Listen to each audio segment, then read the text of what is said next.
Well, thanks for having me, Kush. I'm delighted to be on the Ageless Athlete podcast. I am a aging athlete, so I guess I'm the right guy for this podcast. And I'm in Pennsylvania, where it's raining. It's early April, so it rains here a lot, unfortunately. A week or two ago, I was out in the desert Southwest enjoying some drier, warmer weather for climbing. Though I got rained on a Joshua tree, so I guess it follows me around. And in terms of breakfast, well, the first thing I do when I wake up in the morning is have a couple cups of coffee, a big glass of whey protein to get 30 grams of protein. That's like the first caloric hit of the day. And then I do a mid-morning workout, and then I actually have really my first bona fide meal around midday. Sounds like a great nutritious way to start your morning. Eric, I am one of the many thousands of climbers who have benefited from your climbing training and education wisdom over the decades. Thank you. I actually met you about 2 decades ago at Wow. the New River Rendezvous. Ah. I learned how to climb at the new, and this is me as an excited greenhorn. And I remember hearing you speak and absorbing every word.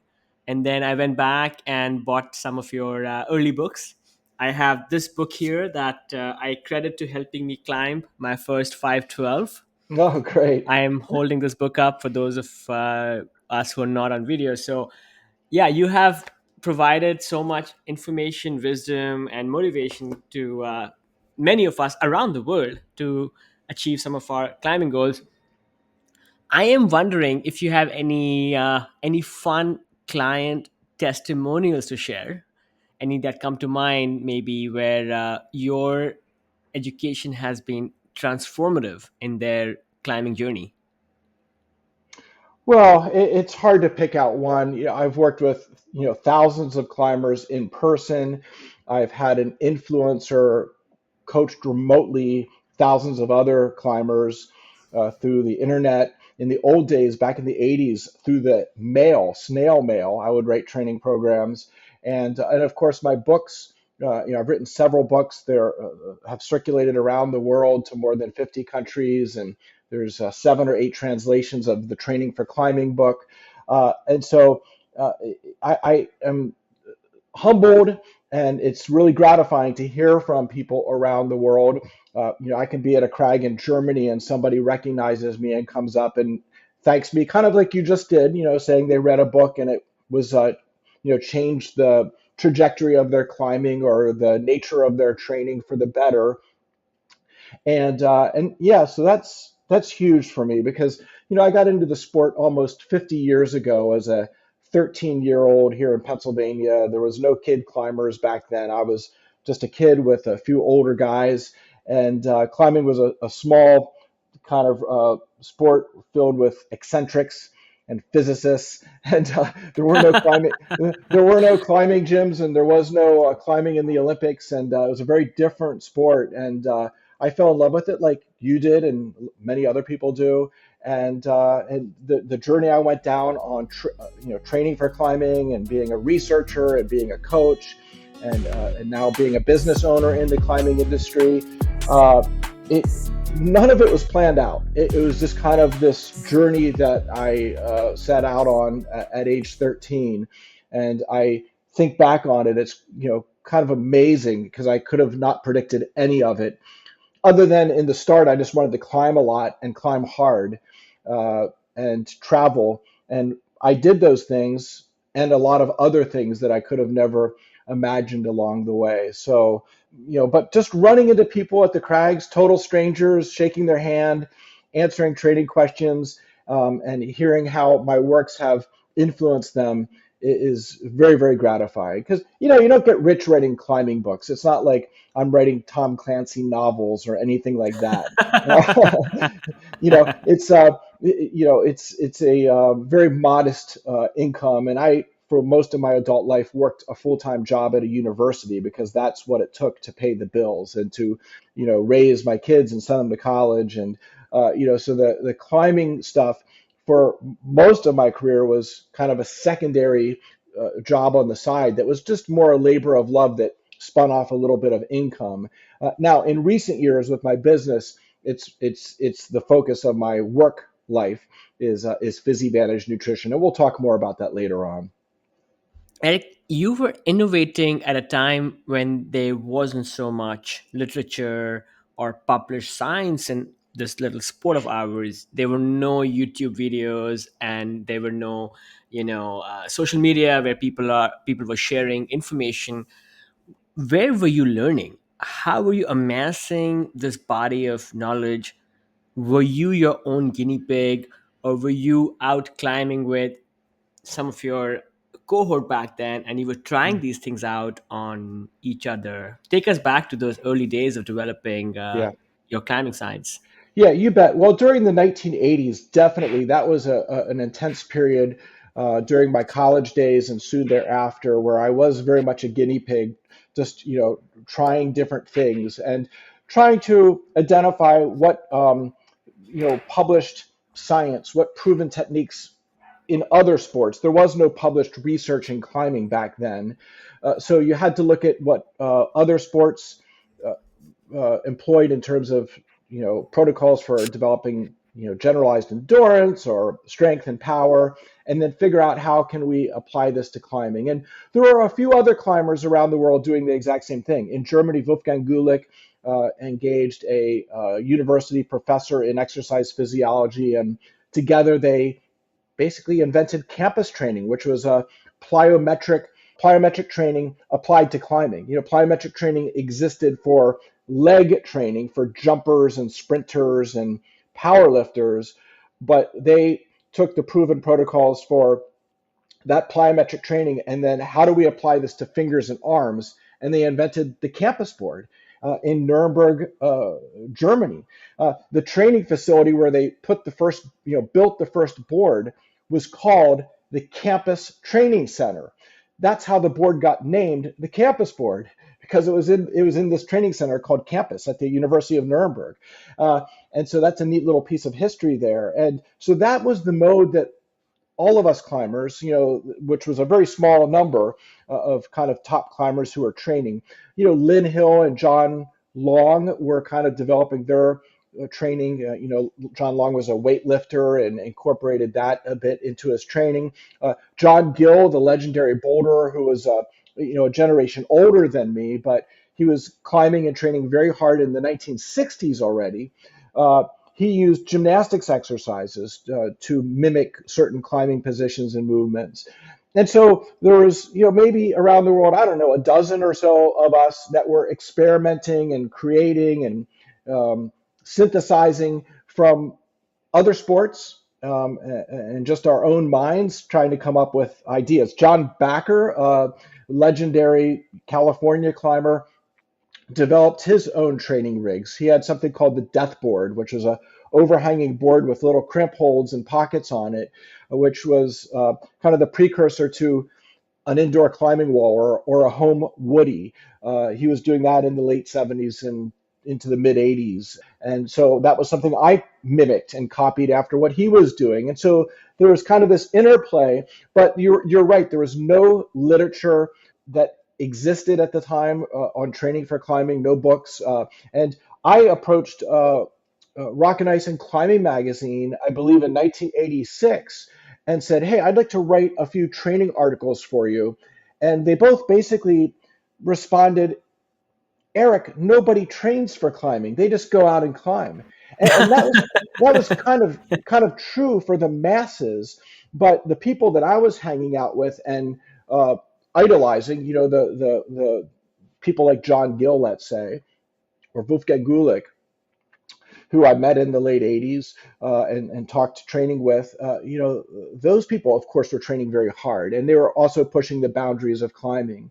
And so I knew that climbers, training could be valuable if done right, but the magazines were like, well, our readers I don't think they want to know about that. And so, you fast forward now 30, 40 years later, and training stuff is everywhere. It's on every website and YouTube video. And So I like to think I was ahead of my time by 30 or 40 years. And I just stayed in it long enough until it became in vogue. And when my first book came out in 1994, I think, and Wolfgang Gulick had a book that came out in the early 90s, and then Dale Goddard and Udo Neumann had a book that came out in the early 90s. So kind of as the 90s evolved, the training started to ramp up.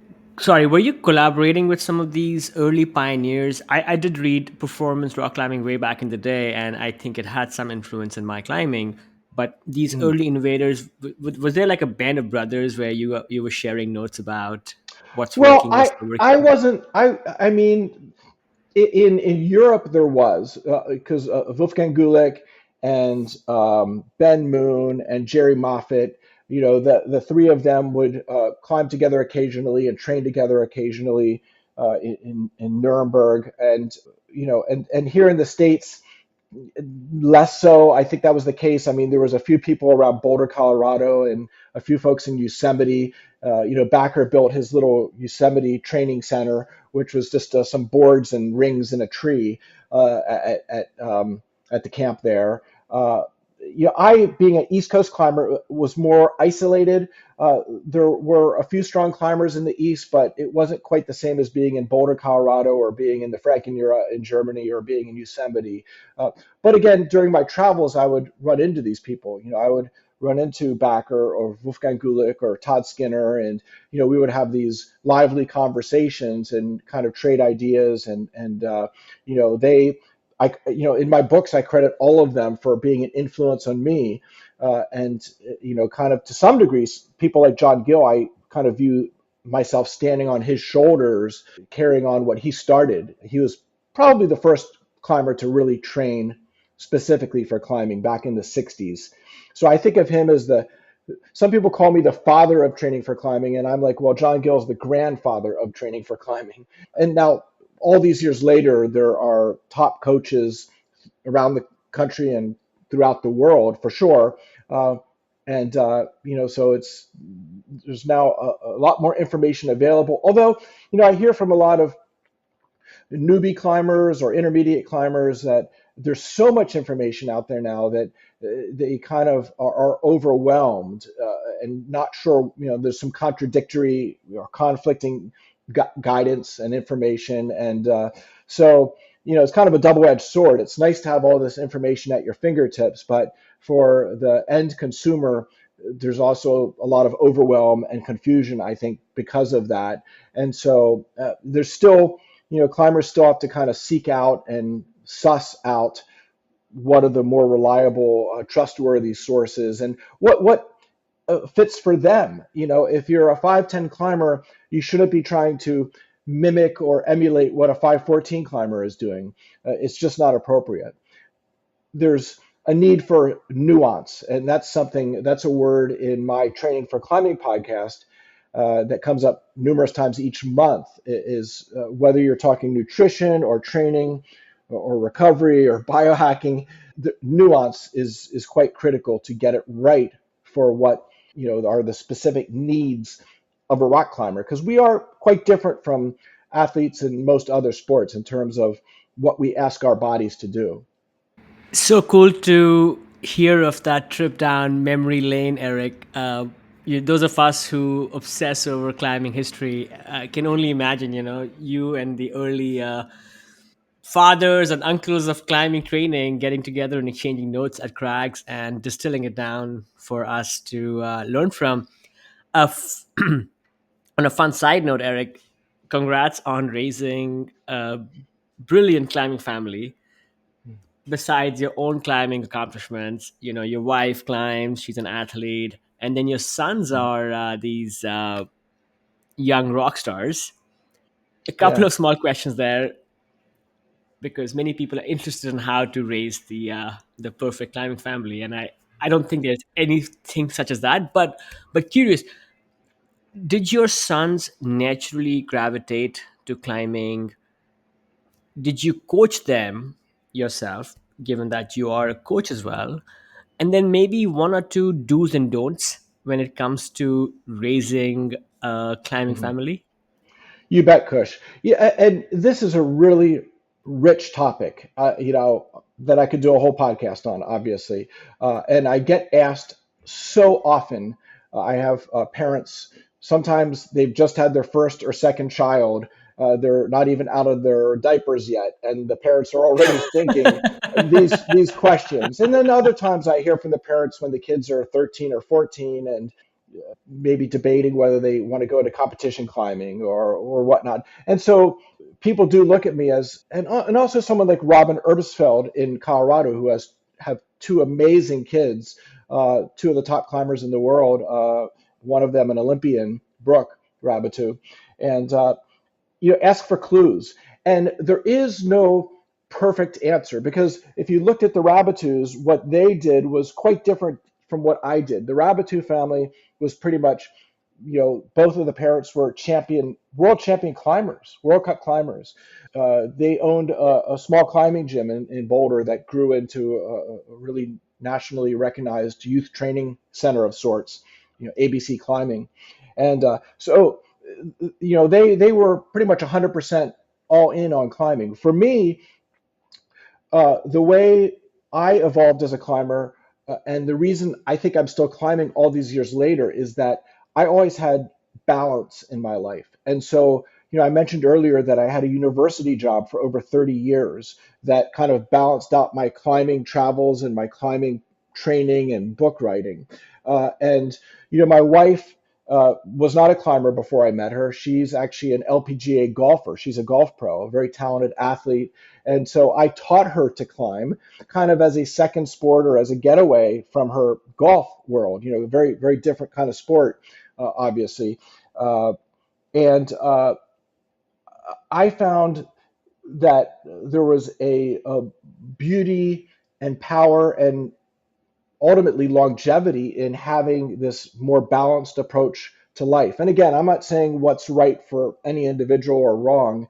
You have to find out what the formula is. But in my case, when we had kids, my wife and I made a conscious decision that yes, we have a big climbing gym in our house, and we have a tread wall and all this training equipment, uh, and climbing posters all over the house. But yet we weren't going to steer our kids only into being climbers, because what if their talent or innate genius was in some other field or sport? So it was kind of our duty to expose them, especially between ages 5 and 10, to as many sports as possible. And part of that is, the neurodevelopment that occurs from age 5 to 10. Your brain should be exposed to ideally as wide a range of things as possible, in terms of, not just moving in a vertical plane climbing, but jumping and sprinting and, your spatial understanding, like flipping and spinning and dancing and swinging bats and clubs and skiing and playing musical instruments. Again, the distinct part of the brain that is being affected by learning to play an instrument. And so between ages 5 and 10, we exposed our kids to, basketball, baseball, skiing, golf, rock climbing, a variety of things, just to sample it, not intense, but to sample it. And while they enjoyed them all, the two that they really fell in love with, the two activities, were rock climbing and football, American football. And so my sons played midget football starting at age, 8, I think is when it starts here in Pennsylvania, all the way through high school, age 18. So 10 years where they played tackle football, and played at a very high level in high school. They played on a state level team here in Pennsylvania where football is very, very competitive. And they both probably could have played like Division II football if they wanted to, but they had this nice ending to their football career in high school, were ready to climb full time, let's say, because prior to that, they had a climbing season, which was mainly spring and summer. And then they had their football season, which was August through November, let's say. And then they would train a little bit during the winter and climb again the next spring and summer. And so that was the mode they were in for 10 years. And just by climbing part time like that, they both did their first 514s at age. Cameron did his first at age 11, and Jonathan at age 10. So, they weren't really held back too much. The one thing they didn't do is competition climbing, which would have required more of a year-round focus. But we, as a family, were more about the outdoor adventures and experience. And so the competitions weren't something that we gravitated towards. And that was kind of a trade-off, not doing the competition climbing and instead having a season and a half to dedicate to another sport, which ultimately for them was football that they really went heavily in. And then when they graduated from high school, they've both gone on to college, but they've been 100% focused on climbing as their sport. And they're both doing quite well. Cameron, who's 23 now, has done a couple of routes that are around on the cusp of 15A, 515A. And Jonathan's done multiple 514Cs, and I believe this season we'll do 14D. But the grades aren't that important. They're benchmarks for advancement, but the fact that they kind of went through youth into their young adult life and just still love climbing, that makes it you know that's the ultimate for me.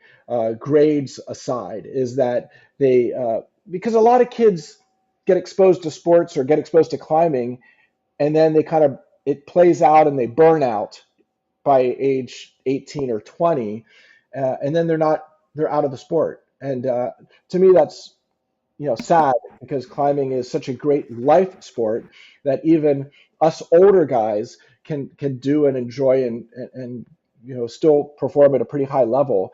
And so for my kids to still be involved and super passionate more than ever about climbing heading into their adult life, I consider that a big win.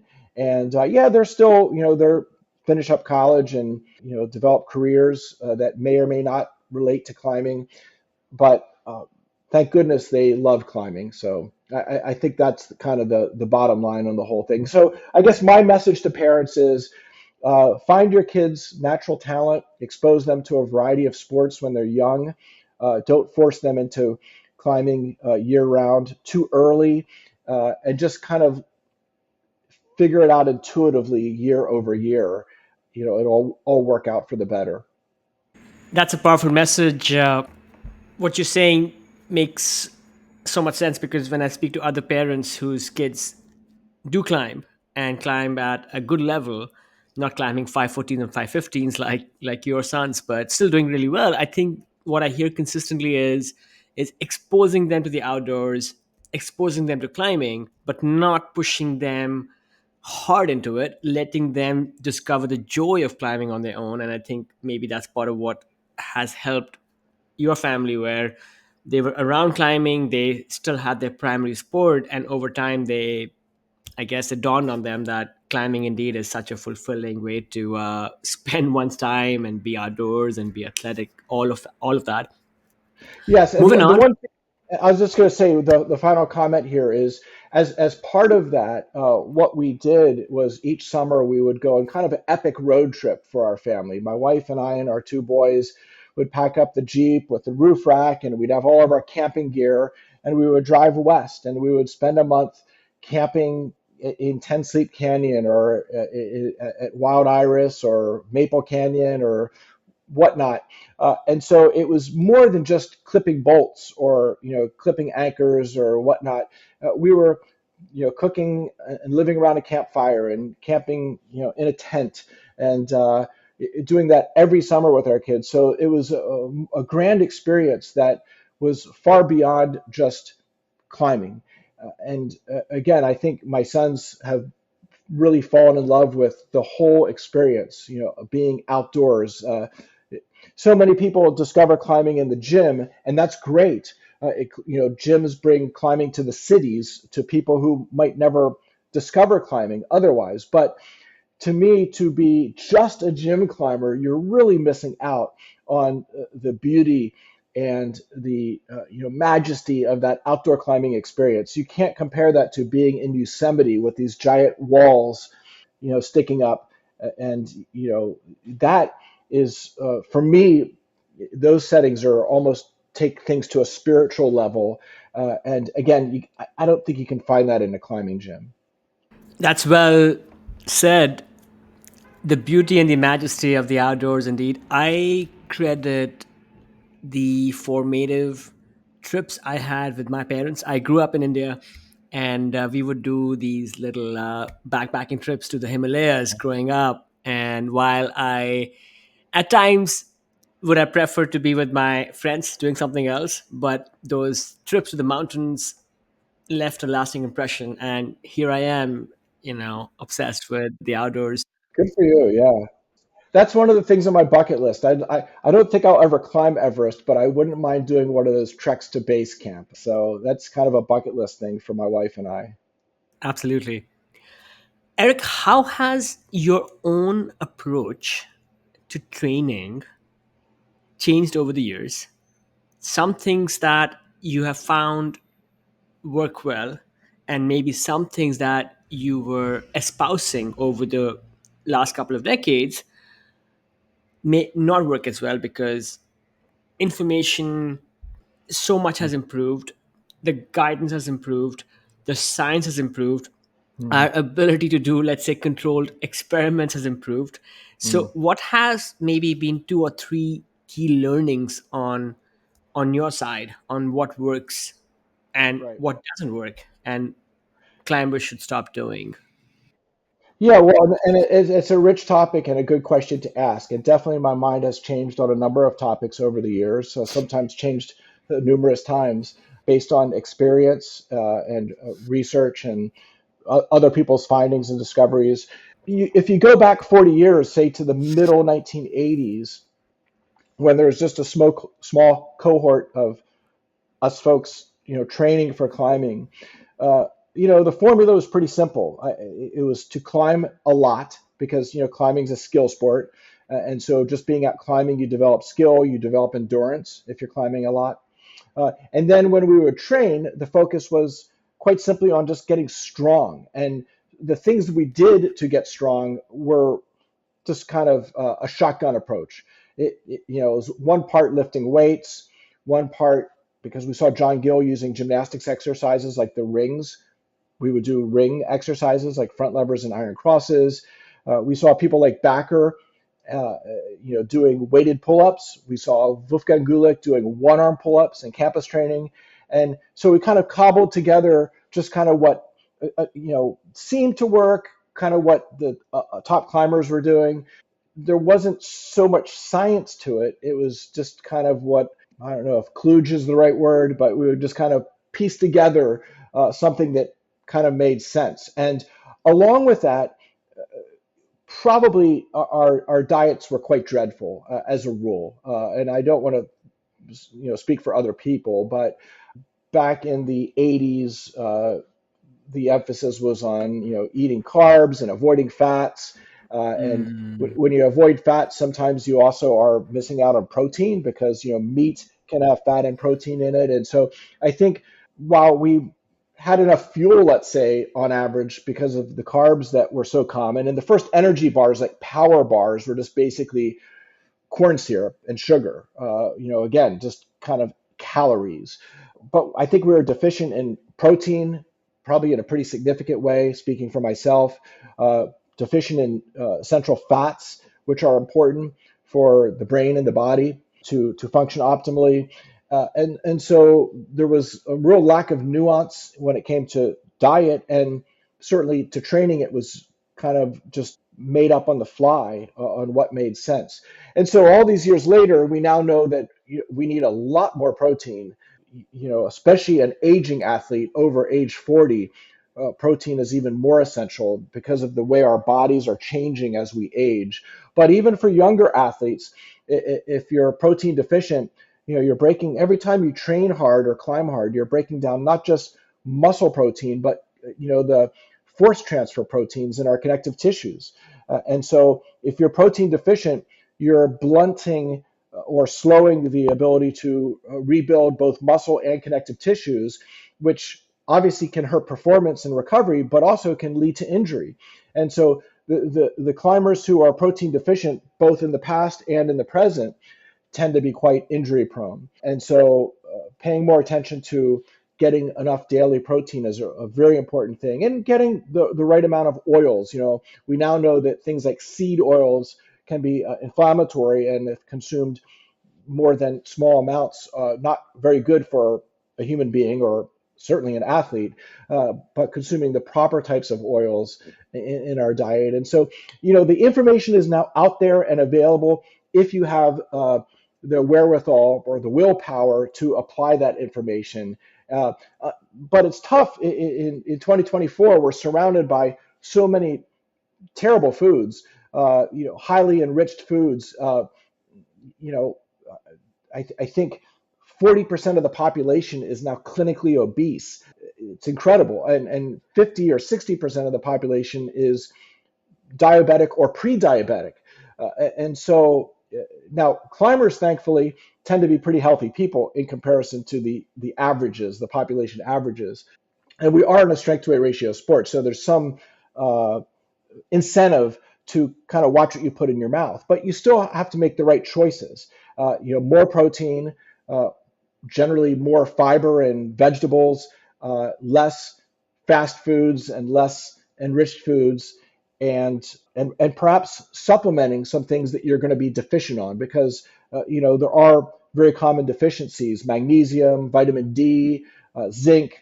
There's a variety of trace minerals that if you're deficient on them, which some studies show as much as half the population is, can really affect your hormone levels, especially again as you age, where you're trying to optimize yourself and hang on to your youthful energy and physique. It becomes even more critical that you get those things right and avoid the self-inflicted wounds that can come about by way of junk foods. Alcohol is a big one. That's something that every year I'm trying to reduce. Obviously drugs, which I'm not a drug user of any kind, but I am a modest consumer of alcohol. And so, again, trying to remove those kind of self-inflicted wounds from the things that are surrounding us is as important as trying to kind of do the right things in the gym and select the right foods at the grocery store. Wise words indeed. And I am speaking to athletes of different genres. So when I speak with cyclists and surfers, and of course other climbers, of course, the message around getting whole foods, covering your nutrient base, and getting adequate protein, especially for more seasoned athletes, that message seems very universal. So I think the science has seems to have come around Mm. a long ways from some of those fad diets that you alluded to in the 80s and 90s, which followed popular culture. Yep. One sad part is when I travel the world, I think a lot of the world, the developing world, which is suddenly coming up, their diets have now started approximating American diets more. So they are eschewing their traditional diets, which were healthier in many cases, and are gravitating more to more processed foods. But again, that's a whole different conversation. Coming back to training, Yeah. there's so many things I want to ask you about. We have limited time. Some things with training per se, Eric. When one is selecting a climbing coach these days, a lot of us were self-coach climbers. If you may, we read books, we read your books. But when it comes to selecting a good climbing coach, what are some things one should look for? And also, do you think remote coaching can be effective? Okay, well, first, the remote coaching, of course, is quite common these days, especially post-COVID. And I do a little bit of that. Because I'm so busy with PhysiVantage Nutrition, my coaching career is taking kind of a back burner. I refer a lot of people to other coaches. I take on just a few clients a month with a very compelling story or something that I really want to be involved with or support. Uh, but so yeah, I mean, remote coaching can be effective. There's obvious limitations not being there in person to climb with somebody. Let's say you can view some video of them online, and certainly you can interact and have a very dynamic relationship. And so, certainly, I think there's value there.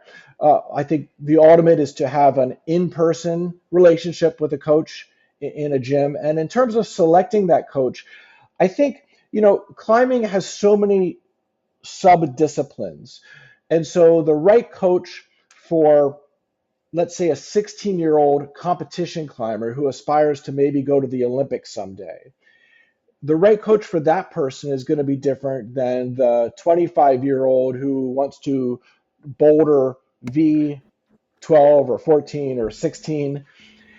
And a different coach would be appropriate for someone who wants to be a route climber, climbing 512, 513s, or a different coach for someone who wants to be a accomplished big wall climber or mountaineer.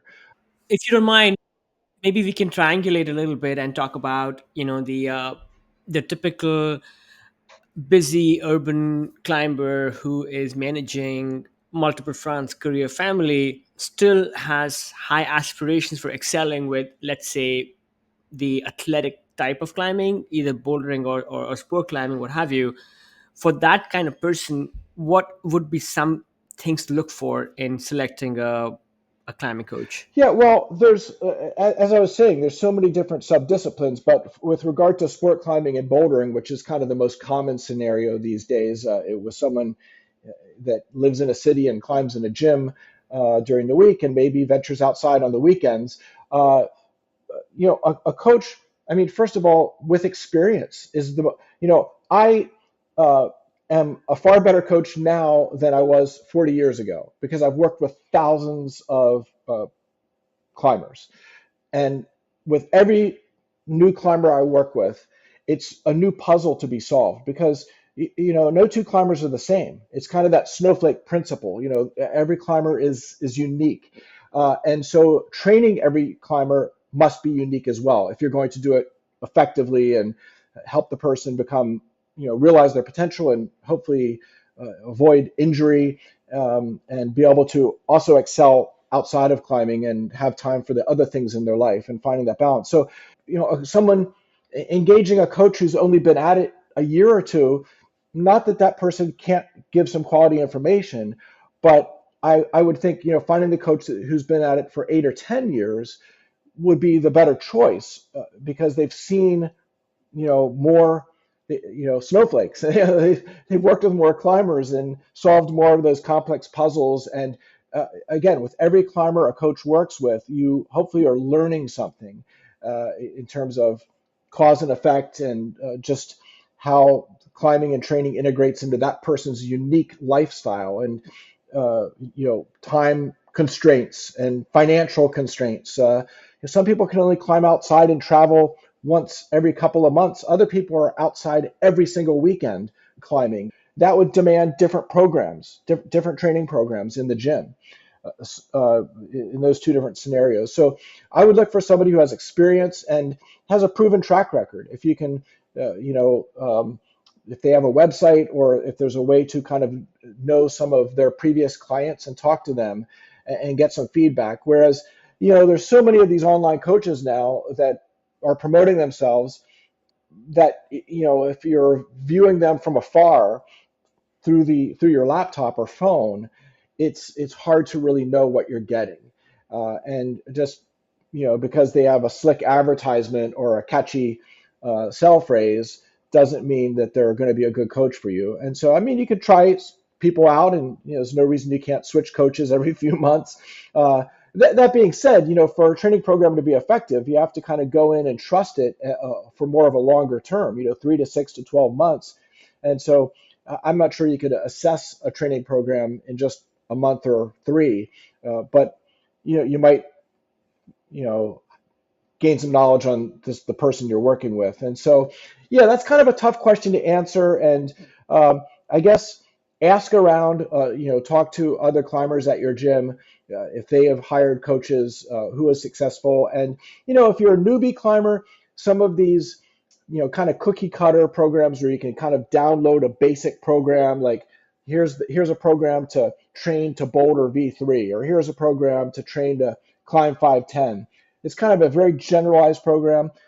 For a newbie, that cookie cutter program might be okay as a starting point. But ultimately, as you progress in the sport, you're in it a few years or you improve to kind of that intermediate level, you need something more tailor made. And, again, having a coach that can work with you in person, see you climb, see you boulder, take you through some new exercises, make sure you're doing them properly. That type of in-person instruction would be the gold standard.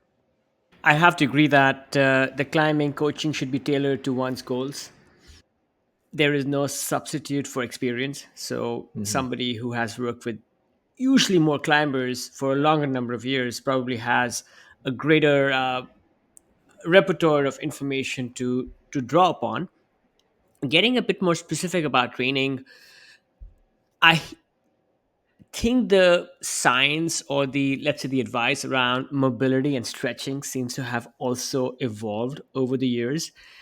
And I still think there are maybe a couple of different schools, and some schools call for more on the wall training, and some schools seem to espouse for more stretching and more end range stretching. Where do you lie in the spectrum? Or maybe you have a whole different Mhm. approach to adding mobility and stretching into one's training arsenal. Right. You bet. You bet.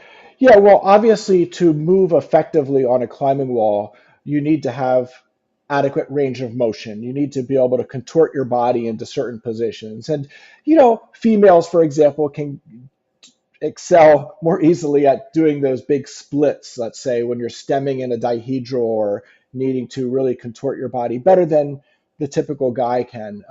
But even amongst women or within men, genetics is a real factor. The structure of our joints, and so someone like me, the structure of my joints and my connective tissues, despite 40 years of working on flexibility, I've never been able to do a split. It's just not going to happen. It's not in me to be able to do a split. But I still have incredible range of motion when it comes to actual, use on a climbing wall. I can really high step very, very high because I have strength in those end ranges. So while I can't, you know, put my foot up to my shoulder, I can get it up above my hip and actually lift it there. So I have strength throughout my range of motion. So some people develop this incredible, static flexibility, like they can stretch into large positions, but they can't actually move their body there when they're doing a sport. My flexibility, while modest, is very functional. Some people have extreme flexibility, but it's not so functional, or they don't have control of it in the ways they need to for their sport. Getting back to kind of what I think people should do, what I prescribe is during the morning, when you wake up in the morning is when I like to do it, or it might be when you arrive at the gym, uh, doing things that warm you up and kind of in a dynamic way work through your ranges of motions with movements. And getting on a warm up climb, like I'll get on an auto belay at the gym. And even though 5'8" is really easy for me, I'll get on an auto belay and climb up and down a couple times on a 5'8" just to kind of work through the range of motion and not even necessarily climbing the route, kind of practicing stepping a little higher with each lap, twisting my body different directions, warming up my core muscles. And so kind of dynamic movement, dynamic stretching at the start of the workout to kind of prepare you for your performance climbing or your training. And then if you are going to do any of that kind of old school static stretching, the appropriate time to do that is at the end of the session when you have a very warm body, muscles, the joints are well lubricated. You could do a little bit of static stretching, or I prefer to do that in the evening. I will do some foam rolling and some stretching in front of my TV set in the evening, like say around 8 or 9 o'clock at night, kind of as part of my end of day wrap up or winding down. The old school 40 years ago, doing all these static stretches at the start of a workout has pretty much been disproven. That's not a smart thing to do. It can potentially even get you tweaked or injured, and it just doesn't help your session at all. Could even take away from the session. So you want to do more of those dynamic, active movements to warm up before the session. And then if you're going to do some static stretching for gains, you would do it at the end of the session or in the evening. And if you do it every day, you can get, climbers, like elite climbers like Alex Megos and Adam Andra. I know that 10, 15 years ago, neither of them could get anywhere near doing a split. And now, 10 or 15 years later, by doing some static stretching, and Alex does a lot of yoga as well, he can do a very impressive. A gymnast would be, an Olympic gymnast would be happy to have Alex's mobility in terms of, what he can do. That was something he gained. He wasn't born with it. And so there is a time and a place for some of that static stretching, but it's not at the start of your workout. That is quite clear. The importance of separating out dynamic stretching and static stretching, and then being able to use those things appropriately and figuring out what one is lacking at that end stage. Because you mentioned high stepping, that is such an important skill for climbers, and all of that resonates. When it comes to climbing injuries, have you seen people rebound from bad injuries, the kind where doctors may have prescribed ending their climbing? I don't know if you have had any bad injuries yourself. Mm. Any reflections there?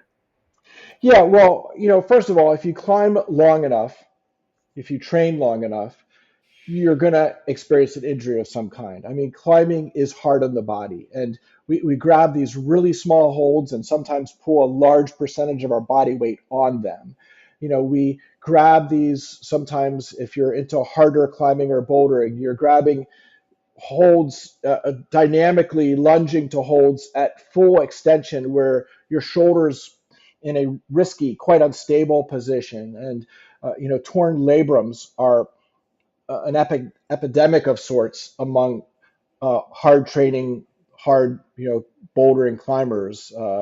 And of course, finger injuries, elbow tendonitis, more recently, knee injuries, ankle injuries relating to both heel hooking and, but also jumping off of boulders or, landing in a bad position. So, yeah, I mean, climbing in some ways could be as dangerous as football. And even though climbing's not a contact sport, there's a lot of walking wounded in our sport. And so to be very mindful of, I think that's part of a coach's job early on. That's something I worked with my kids when they were, learning to train for climbing is, you know, if you're going to use a campus board or use a hangboard, there's a right and a wrong way to use it.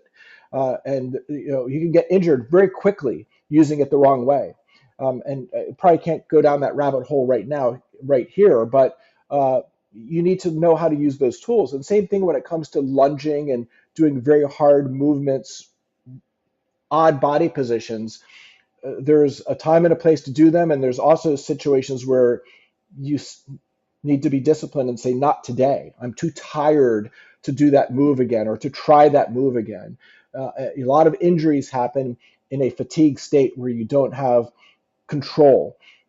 Yeah, it's a very important topic, and just having a single injured finger or achy elbow or a shoulder injury, while the rest of your body's fine and your mind is motivated, that one body part can take you out of the game. And of course, if you're one of those climbers who says, "I'm going to forge ahead despite the injury," sometimes you get away with it, but quite often you don't. The climbing through the injury thing just doesn't work very often. If you're a quarterback playing in the Super Bowl, yes, you're going to play through the injury because that's the last game of the season, and you're trying to win it all. But if you're a climber who has the rest of the season ahead of you or the rest of the life ahead of you, is pushing through that injury today or this week or this month a smart thing to do? in many cases it's not. It's better to try to nip it in the bud, take some countermeasures to correct the problem, see a doctor to find out what the problem is,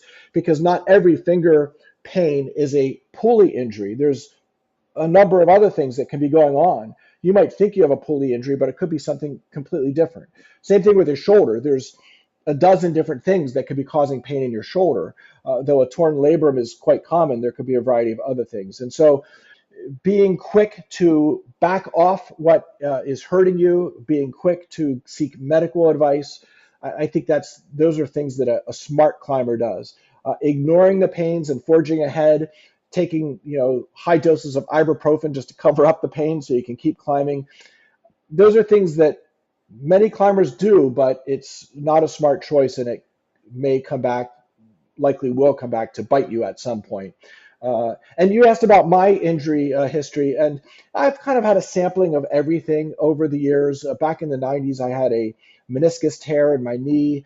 I'm not sure if it was from climbing or from running, but I had it scoped and cleaned up. I'm fine.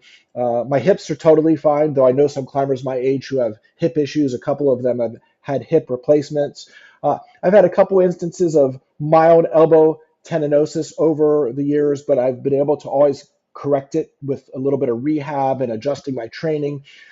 Pulley tears, I don't know, over 47 or 48 years of climbing, probably had a half a dozen different pulley tears, none of them complete pulley tears, all of them kind of partial tears that, again, kind of I heeded the warning signals and backed off climbing for a bit, for a few weeks, stopped crimping for a month, did things to rehab the injury. Today, we know you can get these pulley splints to put on, just kind of serve as a bit of a cast to support the pulley so it heals in a less lax way than it would if you didn't use a pulley split. So there's some new technology, a lot more knowledge coming up, and if a climber experiences a significant injury like a double pulley tear or a torn labrum, there are some good surgeons out there who can fix you up and get you back in the game.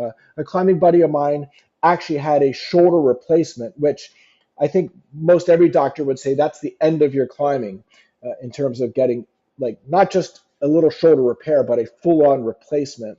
And and this gentleman, 2 years later after the shoulder replacement, I think he just sent 513C or something like that. So that's incredible. Again, it takes a good surgeon and a really good patient who can follow instructions and rehab, I guess, and a little bit of luck probably to get that outcome. If climbers are smart and self-aware, react to developing pains prudently, you can overcome most of these things quickly and get back to the business of training and climbing. And hopefully, like myself, be in the game at age 60. And I've done two of my hardest climbs in the last couple of years, so I'm still able to climb at a pretty high level, and hopefully I can keep that going a bit longer. You have been inspiring us, Eric, not just with your education and information that you provide, but also with your own climbing accomplishments. Congratulations on your hard ascents.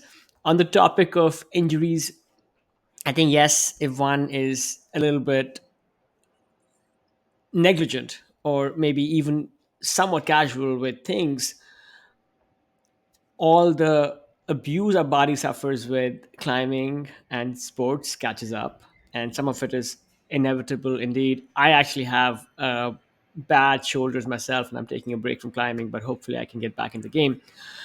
A couple of quick questions. I know we're running out of time. I feel if I could engage you for a long time, and I hope we have a chance to come back and meet again.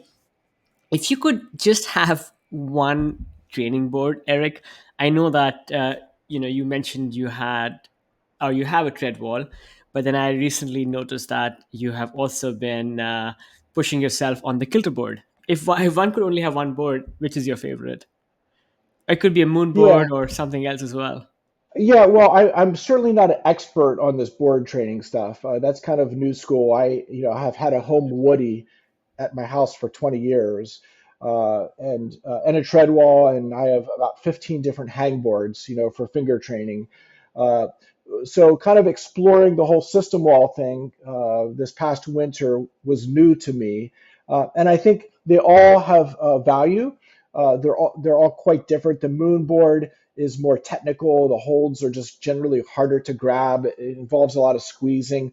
I think, and I don't want anybody to take this as a negative, but I kind of had the feeling that like the moon board holds could be injurious to me if I trained on it a lot, just because it's a little more gnarly and grip intensive. Whereas on the other end of the spectrum, the kilter board, the holds, if you're training at 40 degrees, many of the holds are slightly in cut, tend to be, more user friendly, more like first pad holds. The foot holds are smaller, but the hand grips, most of them are much larger and better. And so it felt a little less tweaky to me, let's say, and perhaps just, I guess for me, a little more fun because I could just climb and feel more competent on the kilter board in terms of doing problems. And because the grips are a little better, I felt like I got a better workout through my core and through my larger muscles in terms of doing powerful movements, which is one of the things I wanted to improve this winter. Is you get older, you tend to lose power. I have really, really good endurance, but the other end of the spectrum, the power end of the spectrum, is waning. And so I felt the kilter board gave me a little something there this past winter season. That being said, after doing two kilter board sessions a week for 4 weeks, during the month of January, I did end up developing a little bit of pain in my index finger, something I've never had before in that finger. And it's not a pulley tear. I think it's more like a synovitis, which is a little bit of an inflammation of the flexor tendon sheath. Don't think it's a big deal, but I kind of, after those 8 sessions, which I had a blast doing, and I felt I got some gains from, I've had to remove the kilter board from my workout the last month or two and go back to more just endurance climbing, which is my forte as an older climber.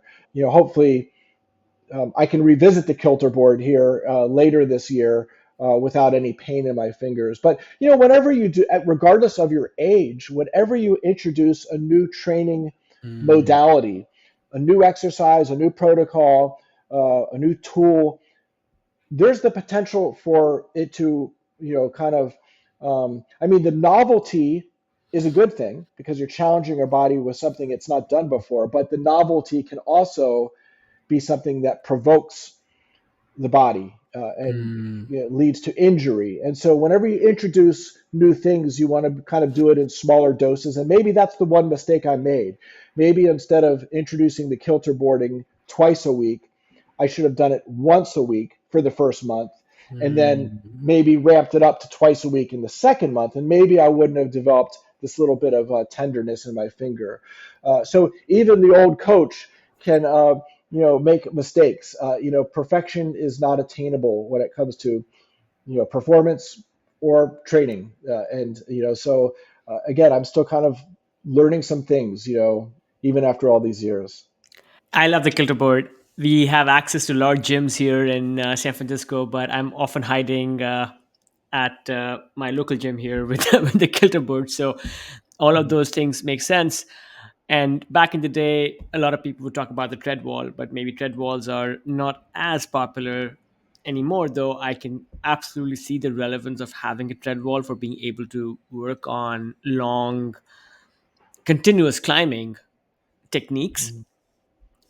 A couple of things that I find when I talk to athletes of other sports, sometimes climbing seems to lag behind a little bit, though I think it's catching on. Where do you think is the role of these new modalities such as cryotherapy? So I was talking to Hans recently, and Hans was talking about contrast baths. And these days, surfers, for example, have caught on to ice baths. So where do you think cryotherapy has benefits? Another question here is intermittent fasting when it comes to dieting. Again, other sports seem to be embracing that. Do you think so? I just keep it to these two things: cryotherapy, intermittent fasting, and if there's maybe one other thing you want to throw in there on Yeah, yeah. new modalities. Yeah, so those things both kind of fall in the category of biohacking, I guess you would say, and there are certainly a myriad of other things that would fit into that category as well that athletes consider, or even people interested in longevity are interested in, and definitely. My ears are wide open to all of that stuff, and I've explored a lot of that research. When I turned 50, which is now 10 years ago, but when I turned 50, it was kind of a wake up call for me in terms of it's like, oh my God, my life is now probably more over than it is. There's more of my life behind me now than there is left in front of me. But if I want to try to, stay in the game and have this, have a above average health span and lifespan, I need to really get serious and be more proactive in training smarter and also anti-aging, longevity kind of things. I've explored all of these things. I have out in my garage, I have a sauna that I purchased at about age 50 or 51 because there's a lot of value to regular sauna use in terms of your cardiovascular fitness, heart health, your mitochondria function, and just even as a recovery modality, post workout, sitting in the sauna for 20, 30 minutes, and sweating a little bit of a detox. There's some research that shows it's quite helpful.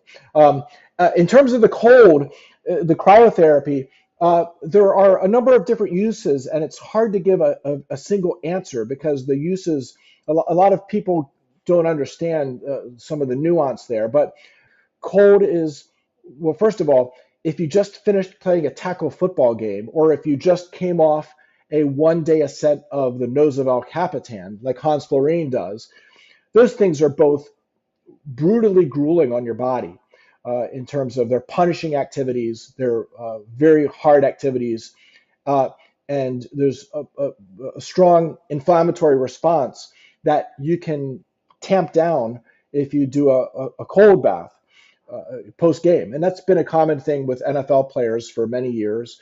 But other activities, if you're riding the Tour de France, you might do some cold baths at the end of the ride every day to kind of control inflammation. But in terms of using it regularly, there's some evidence that if you tamp down that inflammation chronically on a day-to-day basis over the long term, you actually take away some of your training adaptations. So, in terms of controlling inflammation, it might be useful and helpful after extraordinarily stressful, punishing days. But after run-of-the-mill workouts, it could actually be counterproductive to do an ice bath. There's also these short-term cold plunges where you're just plunging for 90 seconds or 2 minutes, which that's not enough to really affect the inflammatory response, but it is a stimulus for developing these heat shock proteins that are also the sauna can generate as well. That it has benefits in terms of longevity and health and wellness. Aside from a climber or a football player might take an ice bath and sit in there for 10 or 20 minutes. So that's a completely different protocol than the 90-second plunge that is very common that people do for heat shock protein. And then there's potential benefits if you're someone that needs to create more brown fat, that mitochondria rich fat that generates heat. Uh, you can do some cold bath protocols that help that out. But again, that's a very nuanced use of cold plunges. And so I don't think people should mindlessly cold plunge without knowing what the proper protocol is and what they're hoping to get out of it. The sauna is a little more forgiving. The sauna, it's like you sit in there and you do 20, 30, 40 minutes, 3 to 5 days a week, and there's a myriad of health benefits to using the sauna. I forget, what was the other kind of biohack thing that you had mentioned? Intermittent fasting.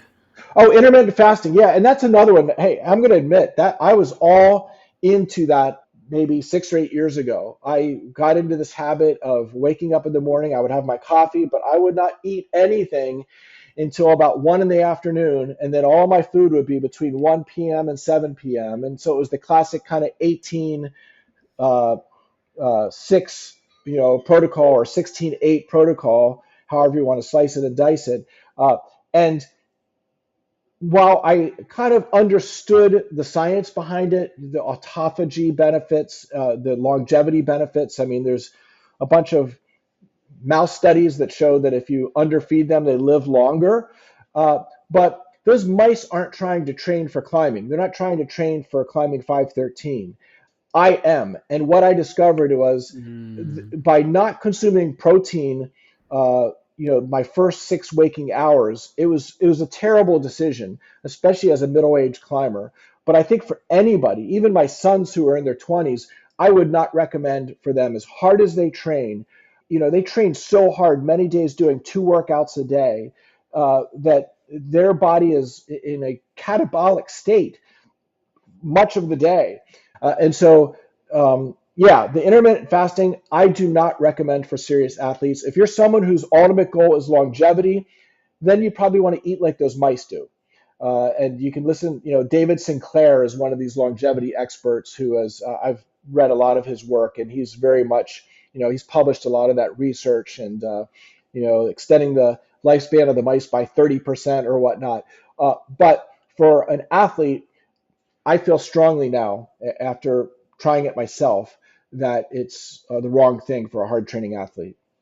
I have certainly read David Sinclair's work, and before we start recording, we talked about Hugh Movement's podcast and Hugh Movement interviews people like Peter Attia, and I think the new sciences for athletes.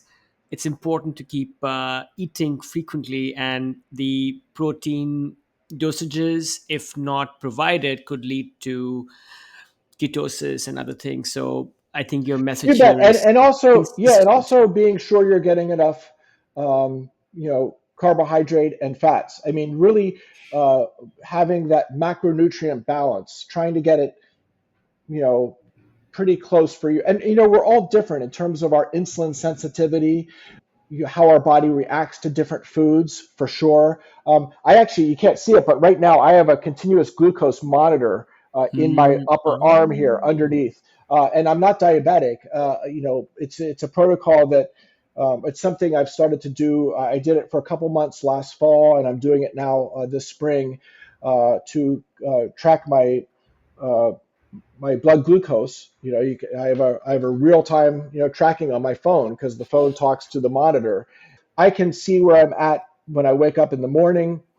I can see where I'm at after I have that protein shake. I can see where I'm at after I have a plate of pasta and vegetables for dinner, let's say. And during my workouts, I'm a data junkie. I like data, and to be able to have a more intimate understanding of how my body, specifically blood glucose, responds to different foods and uh, different training regimes. Even like strength and power workouts, your blood glucose is going to react differently than an endurance workout.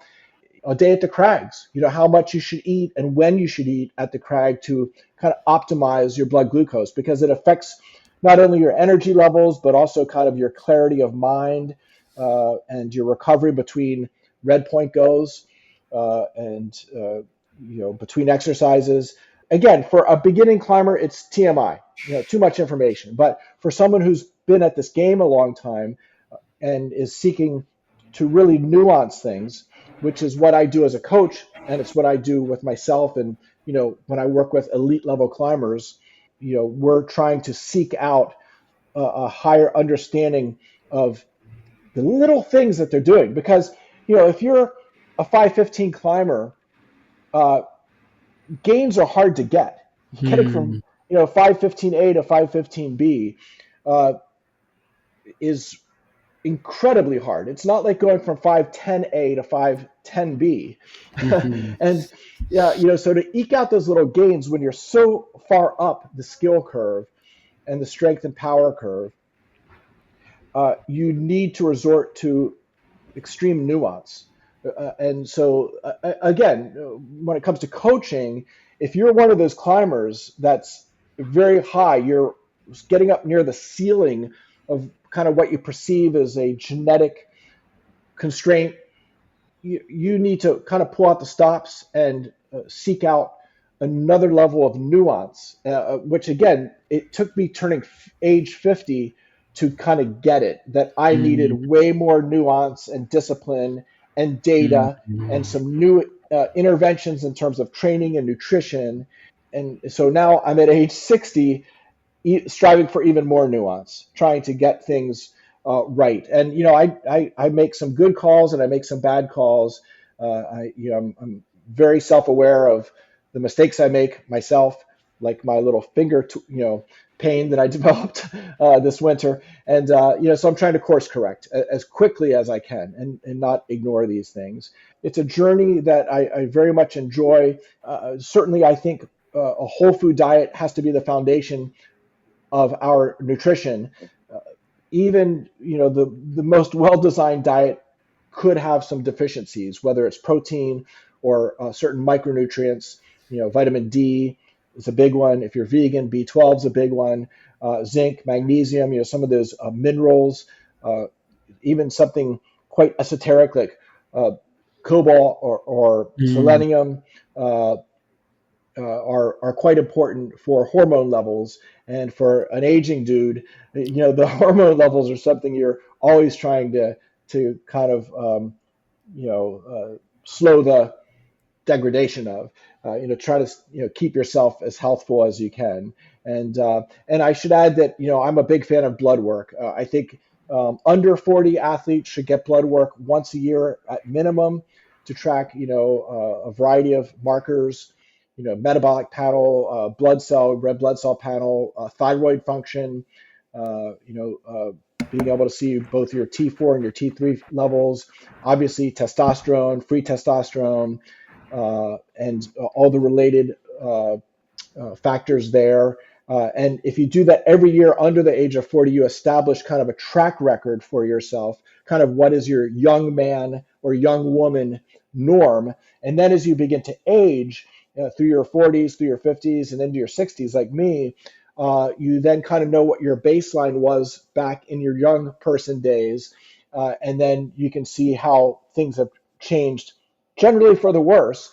But you can also take countermeasures nutritionally, training wise, and perhaps if needed in certain situations, with pharmacological interventions to help correct some of the more critical parameters to to help preserve function physically and mentally and increase longevity. you know and hopefully your climbing or other sports careers, well into your 70s and 80s, which is my goal.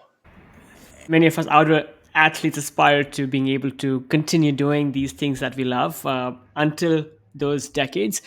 And your point on quantifying what we're doing and trying to fine tune these improvements and learning about ourselves. And it is also inspiring, Eric, that you have spent a lifetime in educating us and influencing us, but you are still a learner. And it's humbling that you're still open to learning about new things and new strategies to help us not just keep improving in the things we love doing, but also as healthy individuals. I think this is advice that all outdoor athletes can take to heart. And finally, your investment in creating a venture, again, in this, I suppose, in some ways, crowded world of sports nutrition, Oh yeah, focusing on the adventure athlete and what their nutrient needs are. I think that is certainly something that we can all benefit from. thank Any you.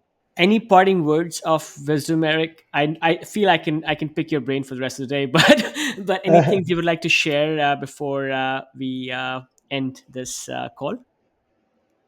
Well, I guess the only thing I would say, as an aging athlete, although I aspire to continue to climb at a high level, I'm still climbing 513 level.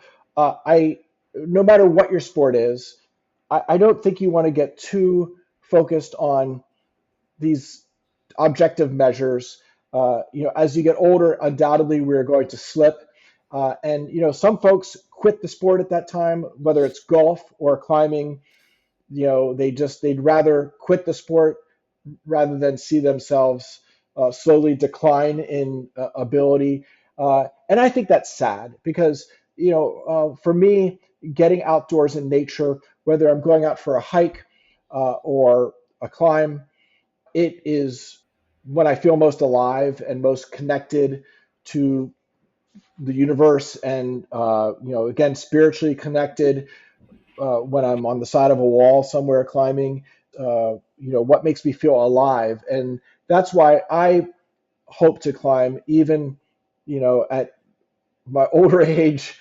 If I need to climb 5'6" or 5'8", so be it. I will be a climber. I'm a climber for life. And I hope whether the viewers are climbers or surfers or skiers or whatnot, I would hope, they take on the same perspective that it's more about the experience, the aliveness that you gain from this experience, and not be so enamored to perform your best, because you can't hang on to that forever, no matter what sport you're in. Your best days will at some point be behind you. I still have a glimmer of hope. My best days are ahead of me, which powers my efforts in the gym and to be disciplined and make the sacrifices I do to still try to climb hard. But I know the days are numbered, though I'm not going to speculate when I'll retire to being a 5'8" climber. So Those are thank you, Eric. Those are profound words to end our conversation today. It is it is to not ever forget why we started getting into these sports in the first place, which is the joy of being able to you move bet. and use our bodies in the beautiful playground that Mother Nature provides us. And the grades help as a benchmark, but not getting caught up in grades and being able to live and enjoy those things. And I think one will improve and one will see progress as long as we enjoy those fundamentals. Yeah. Thank you so much, Eric. And there you have it, folks. A truly remarkable conversation with climbing legend and the father of modern climbing training, Eric Horst. Eric's unique approach to training and nutrition and how he's navigated aging while still pushing his limits in the sport he loves. I hope you walked away with as much wisdom and inspiration as I did. What really resonated with me were Eric's insights on finding joy behind the grades and prioritizing a love for the process. And who knew that intermittent fasting might not be the best approach for athletes? I am definitely reevaluating my own diet after hearing Eric's insights. Be sure to check out Eric's company, PhysiVantage Nutrition, for some of the more innovative products he's developed to help climbers optimize their performance. And absolutely make sure to check out his amazing training for climbing podcast. And Eric shares a wealth of climbing and training advice for free. We will put links to all of those in the show notes, so do check those out. If you're looking for even more insights on how to climb better and live better, make sure you subscribe to the Ageless Athlete podcast. We have got so many incredible conversations with athletes, adventurers, experts, ready to share their wisdom and inspire you to embrace the journey of aging. So get outside, explore the outdoors, stay smart, stay stoked, and stay ageless. See you next week.